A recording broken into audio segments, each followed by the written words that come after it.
नमस्कार, स्वागत है आपका। आप देख रहे हैं प्राइम टीवी।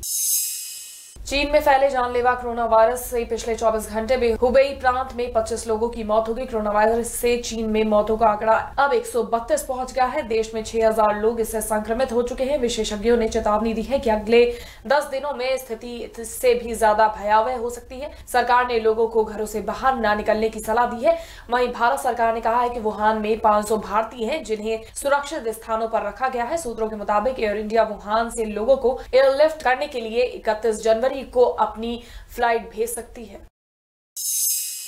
महाराष्ट्र के नासिक में मंगलवार को एक दिल दहला देने वाली घटना घटी। ये एक बस और ऑटो रिक्शा में टक्कर के बाद दोनों गाड़ियां सड़क किनारे स्थित कुएं में गिर गईं। इस घटना में से 26 लोगों की मौत हो गई है, जबकि 32 से ज्यादा लोग जख्मी होने की खबर है। ये घटना मालेगांव देओला मार्ग पर मेशी फाटा पर शाम करीब 4 बजे हुई। बताया जा रहा है कि यात्रियों से भरी राज्य परिवहन की बस के सामने अचानक से ऑटो रिक्शा आ गया, जिसके बाद दोनों वाहनों में टक्कर हो गई और सड़क किनारे कुएं में जा गिरी। मरने वालों में दोनों वाहनों में सवार लोग शामिल हैं।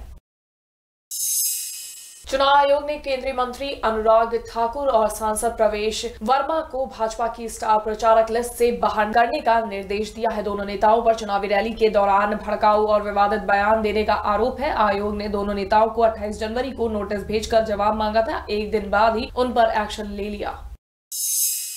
जवाहरलाल नेहरू यूनिवर्सिटी छात्र संघ के पूर्व अध्यक्ष कन्हैया कुमार ने शर्जील इमाम के बहाने एक बार फिर मोदी सरकार पर निशाना साधा है। उन्होंने कहा है कि शर्जील इमाम से हमारा मतभेद है, लेकिन राष्ट्रद्रोह के कानून को हल्के में ले लिया जा रहा है। साथ ही इसके कन्हैया ने ये बताया कि निलंबित डीएसपी देवेंद्र सिंह पर राष्ट्रद्रोह का मुकदमा दर्ज नहीं होता है, जिसका संबंध आतंकियों से था। दिल्ली चुनाव में मुद्दा भटकाने के लिए शर्जील का केस कराया गया है।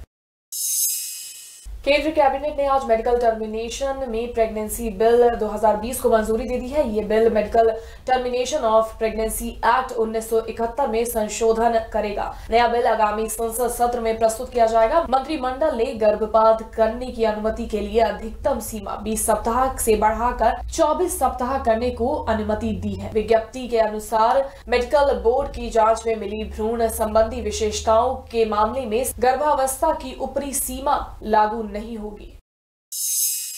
भारतीय शटलर साइना नेहवाल ने राजनीति में एंट्री कर ली है। दिल्ली स्थित भाजपा मुख्यालय में उन्होंने पार्टी की सदस्यता ली। इस दौरान साइना के साथ उनकी बहन चंद्राशु ने भी भाजपा की सदस्यता ग्रहण की। इस मौके पर साइना ने कहा कि भाजपा अपने देश के लिए बहुत कुछ कर रही है और मैं भी पार्टी में शामिल होकर देश के लिए आगे भी बहुत कुछ करना चाहती हूँ। साथ ही इसके उन्होंने बताया कि वो राजनीति के साथ साथ खेल को भी जारी रखेंगी।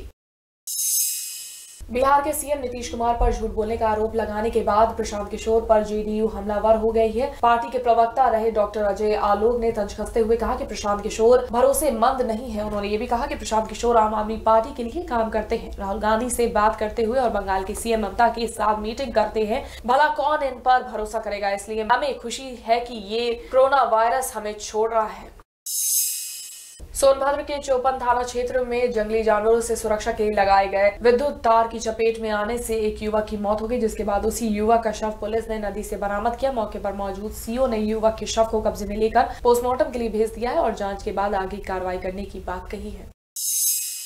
बस्ती में 5 दिवसीय महोत्सव का उद्घाटन हुआ। महोत्सव का शुभारंभ विधानसभा के अध्यक्ष हृदय नारायण दीक्षित ने फीता काट कर किया। वहीं बिहार से आई भोजपुरी कलाकार मैथिली ठाकुर ने गीत गाकर महोत्सव की शान बढ़ाई। साथ ही कुमार विश्वास ने भी अपनी कविताओं से महोत्सव की शान रंगीन की।